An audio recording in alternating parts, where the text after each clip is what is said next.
puro mga Christian songs. Ang ganda ng samahan nila. And dumating pa sa point na meron silang gawain Bible study. Doon ako na-amaze na sabi ko, una-una nagduda pa ako. Sabi ko, sabi ko, gano'n, naiisang pa ako. Pero ang galing ng, ay buti talaga ng Panginoon, nakuhaan niya ako ano ang meron doon sa Bible study. So, ang nangyari, sumama kami, nahanap kami ni William, si William sa isang grupo, ako sa isang grupo.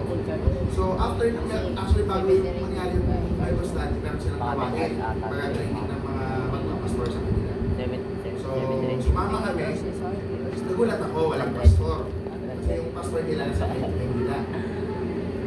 Almost 6 groups ang pumayo.